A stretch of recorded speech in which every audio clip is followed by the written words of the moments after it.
Olá, seja muito bem-vinda, muito bem-vindo ao Visão Macro Semanal da BB Asset. Meu nome é José Maurício Pimentel, sou economista-chefe. No vídeo de hoje, a primeira parte, a gente vai falar sobre os indicadores da semana passada e na segunda parte, sobre essa semana, que é uma semana importante por conta da agenda dos bancos centrais. Na semana passada, nós tivemos os dados de inflação nos Estados Unidos e no Brasil.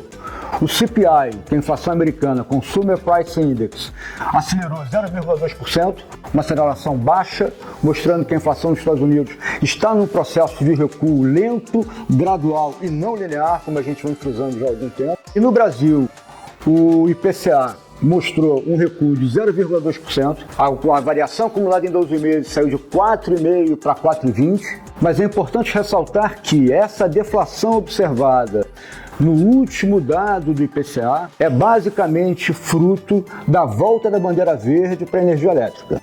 As métricas de inflação subjacente recuaram um pouco, mas continuam ainda pressionadas, que não dá muito conforto para o Banco Central brasileiro. Também tivemos dados de atividade no Brasil que continuam mostrando uma atividade bastante forte. Para essa semana, teremos uma agenda repleta de decisões de bancos centrais, inclusive a super quarta-feira, com a decisão do Fed, Banco Central Americano, e do Copom, do Banco Central do Brasil. Para o Fed, a nossa expectativa é que seja finalmente iniciado o processo de redução de taxas de juros. Se nós estivermos corretos, na quarta-feira, por volta de 3h30 a 4 horas da tarde, Jerome Powell, que é o presidente do Fed, vai anunciar a primeira flexibilização monetária depois do ciclo mais extenso e mais forte dos últimos 20 anos. Nossa projeção é uma queda de 25 pontos nessa reunião e mais duas de 25 pontos nos encontros de novembro e dezembro. É importante deixar claro que essa flexibilização monetária promovida pelo Banco Central americano não decorre exclusivamente da volta da inflação em direção à meta, mas sim uma preocupação dos seus dirigentes com a possível fraqueza do mercado de trabalho americano.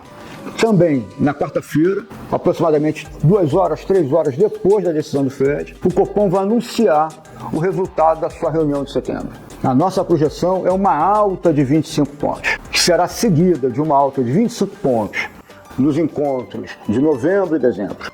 Na quinta-feira, teremos Banco Central da Inglaterra mantendo a taxa de juros parada, Banco Central da África do Sul cortando 25 pontos, Banco Central da Noruega mantendo a taxa de juros parada, Banco Central de Taiwan mantendo a taxa de juros parada.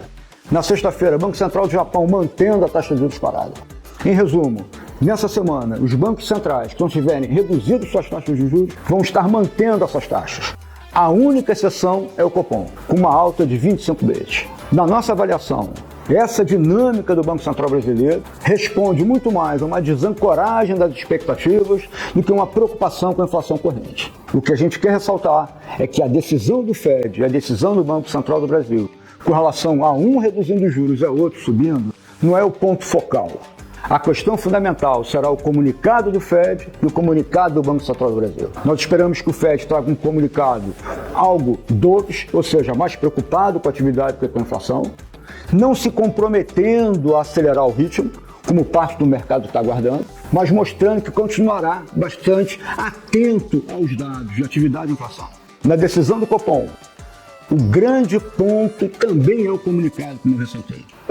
Nós esperamos que o Banco Central avalie que há alguma melhora no ambiente internacional, que a inflação doméstica continua sendo uma questão de preocupação, reconhecendo, e isso é importante, reconhecendo a sua participação no que concerne a desancoragem das expectativas, ou seja, a política monetária no Brasil perdeu potência, por isso que é importante, no nosso entendimento, que o Banco Central do Brasil, que o Copom reconheça a sua contribuição para essa dinâmica. Por fim, vai ser fundamental como o Banco Central vai esclarecer a decisão do subjuro. Nós esperamos que no texto venha indicação de ciclo, ou seja, para sinalizar que esse aumento não é um aumento pontual, que nós viveremos um pequeno ciclo, algum ciclo de aperto monetário, o nosso qual são 4 altas de 25, setembro, novembro, dezembro e janeiro, com a taxa de juros parada até pelo menos julho de 2025, quando possivelmente iniciará um novo ciclo de redução do Selic. Muito obrigado. Eu queria mais uma vez te convidar a entrar no nosso canal, fazer a sua inscrição, acionar as notificações, procurar os nossos documentos, os nossos relatórios na nossa página do LinkedIn. O link está aparecendo aqui na tela.